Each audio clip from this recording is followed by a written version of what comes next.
निकाय चुनाव से जुड़ी इस वक्त की बड़ी खबर आपको बता दें, जहां ओबीसी आरक्षण को लेकर बड़ा फैसला सामने आया है। 2022 के परिसीमन पर ही चुनाव होंगे। सुप्रीम कोर्ट ने यह कहा कि 50% से ज्यादा ना हो आरक्षण, एक हफ्ते के अंदर पूरी हो ओबीसी आरक्षण की प्रक्रिया। तो इस वक्त की बड़ी खबर आपको बता दें, जहां सुप्रीम कोर्ट ने कहा कि 2020 के परिसीमन के आधार पर ही चुनाव हो। सुप्रीम कोर्ट ने कहा 50% से ज्यादा आरक्षण ना हो और एक हफ्ते के अंदर ही पूरी जो प्रक्रिया है ओबीसी आरक्षण की वो पूरी कर ली जाए।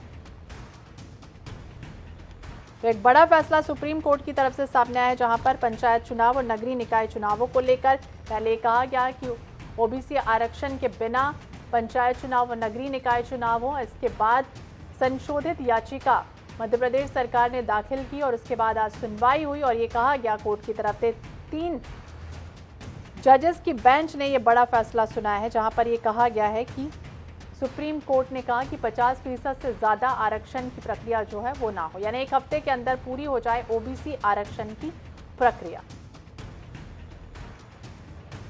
संजय साहू ज्यादा जानकारी के लिए हमारे साथ जुड़े और उनके साथ हैं विवेक तनखा।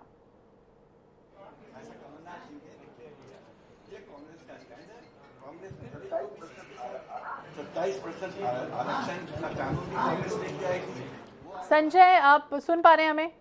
जिस तरह से एक बड़ा फैसला सुप्रीम कोर्ट का सामने आया है ओबीसी आरक्षण को लेकर, क्या कुछ कह रहे हैं विवेक तनखा? जी बिल्कुल, बात करेंगे जिस प्रकार के सुप्रीम कोर्ट का फैसला आया है। विवेक तनखा जी हमारे साथ हैं, देश के जाने माने वकील और कांग्रेस के राज्यसभा सांसद हैं। हम उनसे ही चर्चा करेंगे। क्या कहते जी, आज सुप्रीम कोर्ट का फैसला आ चुका है पंचायत चुनाव और नगरीय निकाय चुनाव को लेकर ओबीसी मामले में, क्या कहते हैं आप? देखिए, ये पहले तो जो पहला ऑर्डर आया उसमें सरकार की पूरी बातें खारिज कर दी गई, उनका काम भी खारिज कर दिया है एक प्रकार से कि तुमने आधा अधूरा काम किया है, पूरा काम ही नहीं किया है as per supreme court order. फिर सरकार ने खूब प्रयास किया, फिर एक मॉडिफिकेशन की एप्लीकेशन लगे। सुप्रीम कोर्ट ने देखा कि मध्य प्रदेश की एक रियलिटी है, हम ओबीसी वर्ग को इग्नोर नहीं कर सकते। उनके पास बहुत सालों से राइट्स थे यहाँ पर, और ये दिग्विजय जी के वक्त से थे, तब जब कांग्रेस सरकार थी तब से ओबीसी को राइट ही है। तो उन्होंने वो राइट को रिस्टोर किया। उन्होंने कहा जो प्री एग्जिस्टिंग राइट्स थे वो चलेंगे, जो 50% की सीमा सुप्रीम कोर्ट ने डाली है पैसे भी पहले, उसको फॉलो करेंगे आप। तो एक प्रकार से मध्य प्रदेश में 36% आरक्षण होता है एसटी एसटी का, समझो 14% ओबीसी का होगा। और ये फिर इसको how to distribute it, how to calculate it, ये इलेक्शन कमीशन का काम है। अब जब अलॉटमेंट ऑफ सीट्स वगैरह जब होंगे तब इलेक्शन कमीशन इसके बारे में और विस्तार से बताएंगे। जी, बात करें 50% आरक्षण से ज्यादा नहीं होना चाहिए, ये बोला है सुप्रीम कोर्ट ने। तो ईडब्ल्यूएस भी है उसमें शामिल है, किस प्रकार से कर पाएंगे आप? क्या लगता है आपको? मेरे को नहीं लगता कि ईडब्ल्यूएस उस 100% का पार्ट है। अब ये मुझे देखना पड़ेगा कि ईडब्ल्यूएस का रिजर्वेशन ये लोग कैसे इंप्लीमेंट करते हैं, क्योंकि इसके बारे में अभी क्लैरिटी नहीं है। मैं बार बार यही तो आपसे बोलने की कोशिश कर रहा हूं कि ये पूरा काम आधा अधूरा है। किसी ने इसको उस गंभीरता से, उस विवेकशीलता से इस चीज को नहीं देखा जो कि जरूरी था, क्योंकि ये चीजें सीरियस बातें हैं, ये कोई मजाक की बातें नहीं है। ओबीसी वर्ग का जो आरक्षण है ये ओबीसी के हितों की बात है, उनकी राइट्स की बात है, और हमको इस पे नॉन सीरियस वे में काम नहीं करना चाहिए, इस पे गंभीरता से काम करना चाहिए और जो सुप्रीम कोर्ट के डायरेक्शन है उसको फॉलो करना चाहिए। सुप्रीम कोर्ट ने बोला है 1 सप्ताह में नोटिफिकेशन जारी करो, 2 सप्ताह में अधिसूचना जारी, किस प्रकार से हो पाएगा, क्या लगता है आपको? भाई, क्योंकि सरकार टालने की कोशिश करती होगी ना। हर कोई भी सरकार ये लोकल इलेक्शन नहीं करना चाहती है। उनको लगता है कि लोकल इलेक्शन में अगर हमारा परफॉर्मेंस अच्छा नहीं रहा तो इट रिफ्लेक्ट, तो कोई भी सरकार कोशिश करती है कि इसको पोस्टपोन करे।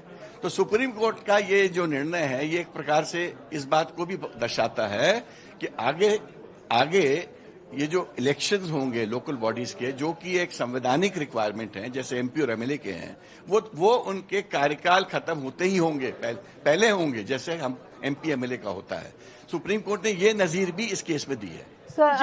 कांग्रेस की बात करें तो कीजिए, जिस तरह से पहले तो 10 मई को आदेश आ चुका था कि ओबीसी आरक्षण के बिना जो है वो फैसला होगा, पंचायत चुनाव नगरीय निकाय चुनाव होंगे, तब दोनों ही पार्टियां ये कह रही थी, कांग्रेस निशाना साध रही थी बीजेपी पर कि उनकी गलतियां रही होंगी, कुछ फैक्ट्स जो है ऐसे नहीं दिए होंगे, ट्रिपल टेस्ट की जो शर्तें हैं वो पूरी नहीं हुई होंगी।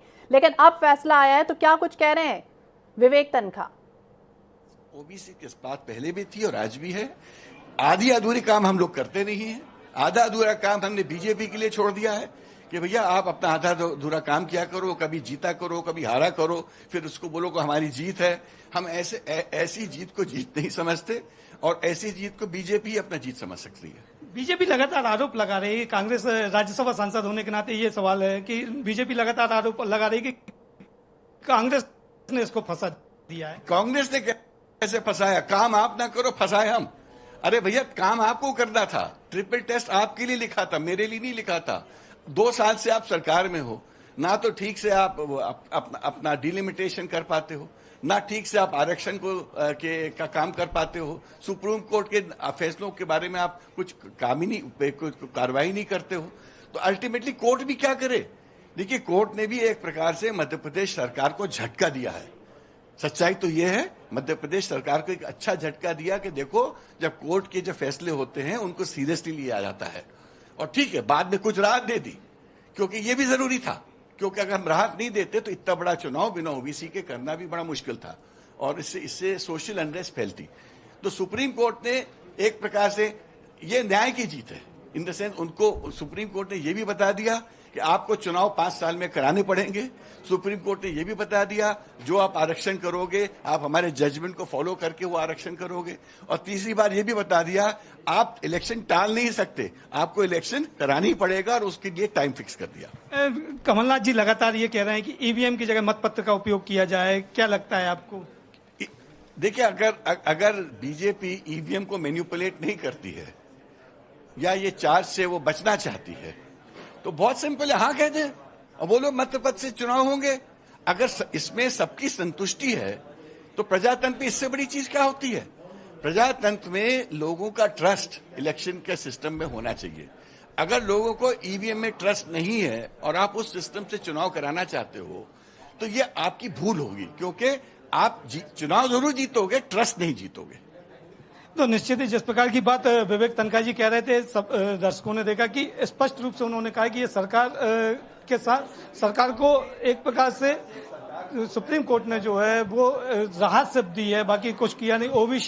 ओबीसी मामले में स्पष्ट उन्होंने वो खासतौर से एक बात और कहेंगे कि जो मतपत्र की बात आती है या सरकार चुनाव लड़ने की बात आती है तो उन्होंने स्पष्ट कहा है कि कांग्रेस अपने स्टैंड पर कायम है और 27% ओबीसी को लेकर चुनाव लड़ेगी। अब देखना यही होगा कि और अब सरकार इस पर क्या स्टैंड लेती, क्या 50% आरक्षण किस प्रकार से लागू करती, ये भी देखने वाली बात होगी।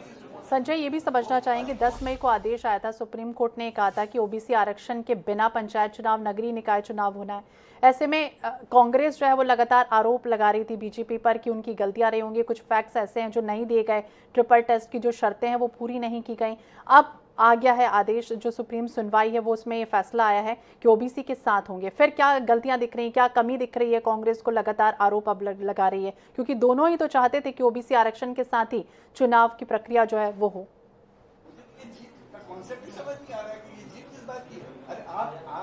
जी बिल्कुल, निश्चित जिस प्रकार की बात अगर अपन करें तो यहाँ पर एक ही बात समझ में आती है कि सरकार ने जो 1 साल का जो टाइम मिला था सरकार को, वो अपने तथ्य जो प्रस्तुत करने थे सरकार को, वो तथ्य प्रस्तुत नहीं कर पाई।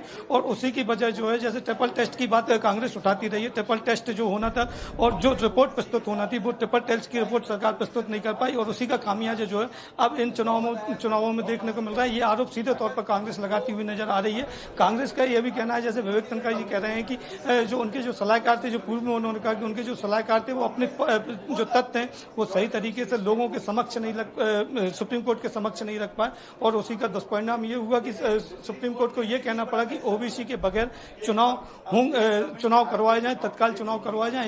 ये भी उन्होंने कहा। लेकिन हालांकि अब ये राहत की बात है कि ओबीसी के साथ चुनाव होंगे, लेकिन एक जो सबसे बड़ा पैच जो है वो जो फंसा हुआ है कि 50% से ज्यादा आरक्षण नहीं होगा।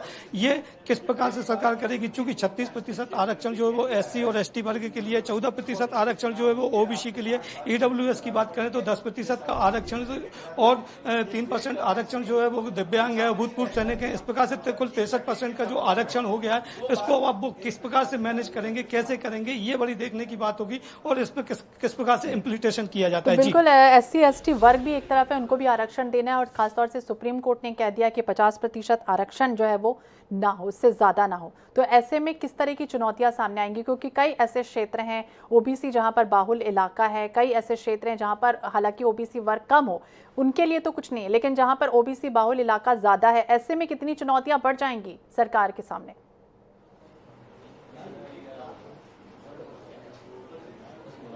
जी, चुनौतियां तो बहुत नजर आ रही हैं। जिस प्रकार से विवेक तनखा जी बता रहे हैं, चूंकि वो वरिष्ठ वकील हैं, उन्होंने जो चीजें सामने रखी हैं उसमें स्पष्ट कहा है कि चुनौतियां तो बहुत आगे देखने को मिलेंगी। अभी चूंकि क्या पूरा जो निर्णय अभी सुप्रीम कोर्ट ने दिया है उसको पूरा पढ़ना पड़ेगा, उसका रिवीजन होगा, उसको देखना पड़ेगा कि किस प्रकार से उसको इम्प्लीमेंट किया जाएगा। ये सबसे बड़ी बात होगी। सबसे मेन जो आरक्षण का मुद्दा जो फंसा हुआ है वो 14% आरक्षण मिलेगा या 27% जो आरक्षण की जो मांग लगातार की जा रही थी वो देंगे या 35%। तो ये तमाम प्रकार की चीजें हैं और ओबीसी वर्ग अब इससे कितना संतुष्ट होता है कितना नहीं होता है ये भी देखने की बात होगी। तो निश्चित ही जो वर्तमान सरकार है उसके समक्ष चुनौतियां तो बहुत नजर आ रही हैं। जी बिल्कुल, चुनौतियां काफी सारी हैं और अब देखना होगा क्या कुछ होता है। आप बने रहिए हमारे साथ। तो 2022 की परिसीमन पर ही चुनाव हो, ये खास तौर से सुप्रीम कोर्ट ने कहा है।